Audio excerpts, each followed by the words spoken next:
तो प्रतिकर्षण बल का मतलब बता रहे थे अपन कि प्रतिकर्षण बल होता क्या है, मतलब एक दूसरे की ओर दूर दूर को भागता है, ठीक है। तो ये क्या होता है, प्रतिकर्षण बल होता है, जिसको हम कहते हैं एक चुंबक की उससे एग्जांपल से समझते हैं कि एक जो चुंबक होती है, ठीक है, इसको हमने दो भागों में क्या कर दिया, इसको डिवाइड कर दिया। तो हमने देखा होगा छोटे में लिए फिरते थे ऐसे चुंबक, तो इसका मतलब इसको अब क्या करते हैं, थोड़ा सा ऐसे स्ट्रक्चर बना ले इसकी साइड को ऐसे, ठीक है, ये इस टाइप से स्ट्रक्चर बना लेते हैं हम। तो ये क्या होता है कि ये जो चुंबक होगी, अगर इन दोनों को पास में लाओगे तो ये क्या होंगे, एक दूसरे से दूर की ओर भागते हैं, इसी को हम क्या कहते हैं, प्रतिकर्षण बल कहते हैं, ठीक है। अब बात करते हैं, अब होता है अनुक्रमानुपाती। अनुक्रमानुपाती का मतलब होता है कि मैंने कोई दो चीजें ली है, मैंने कहा ये मान लेते हैं कोई चीज मैंने एक ले लिया, एफ ले लिया, एफ ये समानुपाती ले लिया, समानुपाती Q1 और Q2 अभी लेंगे इसमें तो बताएंगे, ठीक है। तो मतलब अगर इसका मान बढ़ेगा, अगर इसका मान बढ़ाएंगे तो इसका भी मान क्या होता है, बढ़ता है। अगर इसकी वैल्यू बढ़ाएंगे तो इसका मान बढ़ेगा, अगर इसकी वैल्यू क्या करेंगे, कम करेंगे तो इसकी वैल्यू क्या हो जाएगी, कम हो जाएगी। इसको हम कहते हैं अनुक्रमानुपाती या समानुपाती कहते हैं, ठीक है। अब बात करते हैं व्युत्क्रमानुपाती। व्युत्क्रमानुपाती मतलब एक और ले लेते हैं, एफ इंटू में 1/में आर का स्क्वायर, ये होता है व्युत्क्रमानुपाती। इसका मतलब होता है अगर हम आर की दूरी क्या करेंगे, बढ़ाएंगे तो इसकी दूरी क्या हो जाएगी, घट जाएगी, ठीक है, इसका फोर्स घट जाएगा।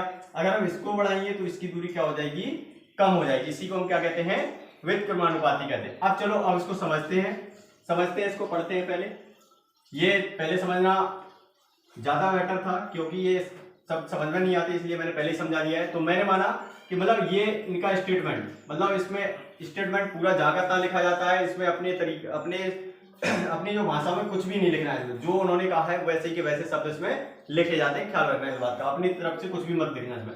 तो दो बिंदु आवेशों के बीच लगने वाला आकर्षण अथवा प्रतिकर्षण बल, मैंने मान लिया कि एक बिंदु क्या है मेरे पास, Q1 है, मैंने दूसरा मान लिया क्या है, Q2 है। अब इनके बीच में लगने वाला जो बल होता है, हो सकता है आकर्षण बल और प्रतिकर्षण बल, उनकी बीच की दूरी, मतलब इनकी जो मैंने बीच की दूरी मानी है क्या है, R, ठीक है, इनकी बीच की दूरी के अनुक्रमानुपाती होता है। तो मान लेते हैं कि क्या होता है अनुक्रमानुपाती, मतलब एक F लिख लिया हमने, और F समानुपाती, इसी को कहते हैं अनुक्रमानुपाती। मैंने बताया है इनकी जो बीच की दूरी होती है उनकी गुणनफल की क्या होता है, अनुक्रमानुपाती। गुणनफल मतलब ये इसका गुणा लग जाती है, ठीक है। तो समीकरण नंबर क्या बन गया, ये 1 बन गया, ठीक है। इसके बाद बात करते हैं उनके बीच की दूरी के वर्ग के व्युत्क्रमानुपाती। अब इनकी जो बीच की दूरी क्या है, R है, तो इसके वर्ग के क्या हो जाएगा, इसके वर्ग के व्युत्क्रमानुपाती। वर्ग मतलब होता है 1 में R, मतलब इसका स्क्वायर, वर्ग मतलब क्या होता है, स्क्वायर। तो ये अब इसका मतलब होता है कि व्युत्क्रमानुपाती मतलब इसका मान अगर हम क्या करेंगे, बढ़ाएंगे तो इसका मान क्या हो जाएगा, घट जाएगा, ठीक है। इसी को हम क्या कहते हैं, व्युत्क्रमानुपाती, या उसको उल्टा कहते हैं, ठीक है। उल्टा क्रम जैसे व्युत्क्रमानुपाती में करते हैं तो उल्टा हो जाता है, मतलब इसको बढ़ाओगे तो ये घट जाएगा, अगर इसको बढ़ाओगे तो ये घट जाएगा, ऐसा हो जाता है, ठीक है। और समानुपाती मैंने बना दिया, अगर इसको बढ़ाओगे तो इसका भी मान बढ़ेगा, अगर इसको बढ़ाओगे तो इसका भी मान क्या हो जाएगा, बढ़ जाएगा। तो समीकरण नंबर 2 लिख लेते हैं। अब इसके लिए व्यंजक ज्ञात करना है, तो व्यंजक मान लेते हैं हम, ठीक है। व्यंजक के लिए करते हैं व्यंजक। तो व्यंजक में क्या करना है हमें कि यदि दो बिंदु हैं, क्या है, एक आवेश क्या है, Q1 है और एक Q2 है, तो इनके बीच जो लगने वाला, इनकी जो दूरी होती है, दूरी पर लगने वाला बल, तो मैंने बता दिया कि क्या होता है कि दो आवेशों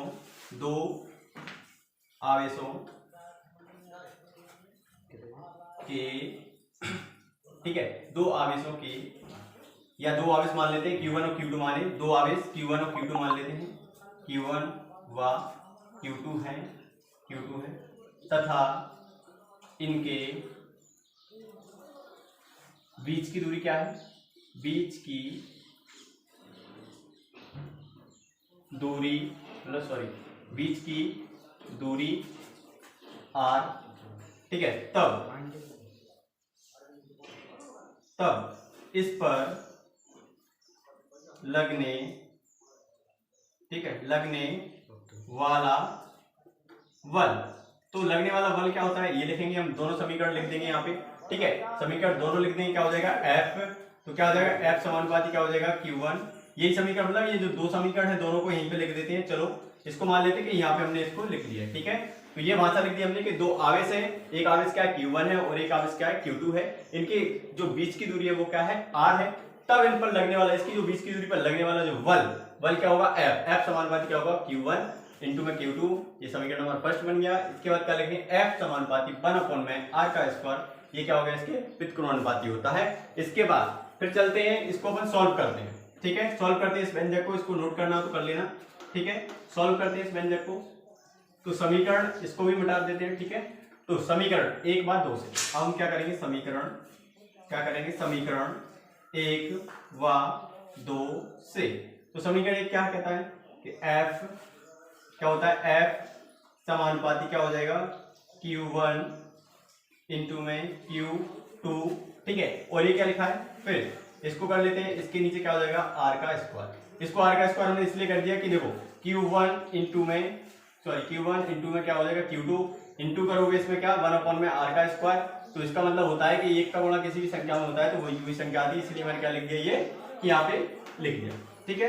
तो यहाँ पे देख लेते हैं, फिर ये हो गया। अब ये क्या होता है, समानुपाती हटता है तो क्या इसकी जगह पे कोई एक नियतांक आता है, तो हम लिख लेते हैं f बराबर में k, ये k आ गया, इसके बाद Q1 इंटू में ये Q2 अपॉन में r का स्क्वायर, ठीक है। अब क्या होता है कि इसकी कोई कांस्टेंट वैल्यू होती है, ठीक है। ये r k आ गया, ये क्या है, जहां k एक नियतांक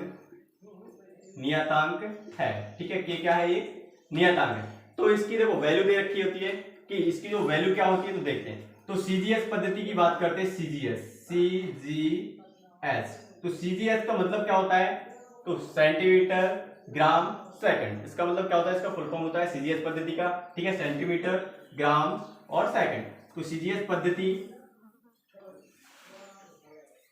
पद्धति में के का मान रखते हैं हम, सीजीएस पद्धति में, ठीक है, के बराबर 1 मान लेते हैं। अगर इसी की बात करें कि एसआई पद्धति में इसको बोलते हैं सिस्टम स्टैंडर्ड, ठीक है, सिस्टम इंटरनेशनल बोलते हैं, ठीक है। तो इसकी वैल्यू क्या होती है, इसकी वैल्यू होती है के की वैल्यू होती है इसमें, इस पद्धति में के का मान होता है 1/4 पाई एप्सिलॉन 0, ठीक है। या इसकी आंकिक मान की बात करते हैं। आंकिक मान क्या होता है इसका, अगर आंकिक मान की बात करें इसकी, तो आंकिक मान होता है इसका,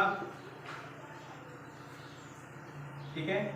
आंकिक मान क्या होता है इसका, आंकिक मान होता है 9 इंटू में 10⁻90 कूलम, ठीक है, इसका मान होता है। तो इसको अपन देखते हैं, इसको अभी यहाँ तक सॉल्व कर लिया, इसको थोड़ा साफ कर लेते हैं, इसके बाद फिर दूसरा देखते हैं। इसको अपन वैल्यू रख के देखते हैं, पुट अप करेंगे इसकी वैल्यू, ठीक है, वो हमने रख ली है। तो लो इसको साफ कर देते हैं थोड़ा सा, अब देखते हैं इसको। तो ये है, तो f बराबर क्या हो जाएगा, ये f बराबर में k है, तो k की वैल्यू क्या रख देंगे, या तो ये रख दो, k की वैल्यू रख देते हैं 1/4 पाई एप्सिलॉन 0। इसके बाद फिर क्या रखेंगे, ये रखा है तो इंटू में, तो क्या हो जाएगा Q1 इंटू में Q2 अपॉन में क्या हो जाएगा r का स्क्वायर हो जाएगा। या तो ये लिख दो, ये भी इसका व्यंजक है, ठीक है, ये भी कूलम का नियम है। या फिर इसकी जगह पे क्या लिख दो, f बराबर में क्या लिख दो, ये लिख दो 9 इंटू में 10⁻9 होता है, और क्या हो जाएगा इंटू, फिर क्या हो जाएगा Q1 इंटू में ये Q2 हो जाएगा, और अपॉन में क्या हो जाएगा r का स्क्वायर हो जाएगा। या तो ये लिख दो या ये लिख दो, दोनों ही क्या है, ये सही है। मैंने बताया ये आंकिक मान होता है 9 इंटू में 10⁻9, ठीक है। ये था हमारे लिए कूलम का नियम एवं इसके लिए क्या था, व्यंजक। चलो इसके बाद अगला क्वेश्चन देखते हैं।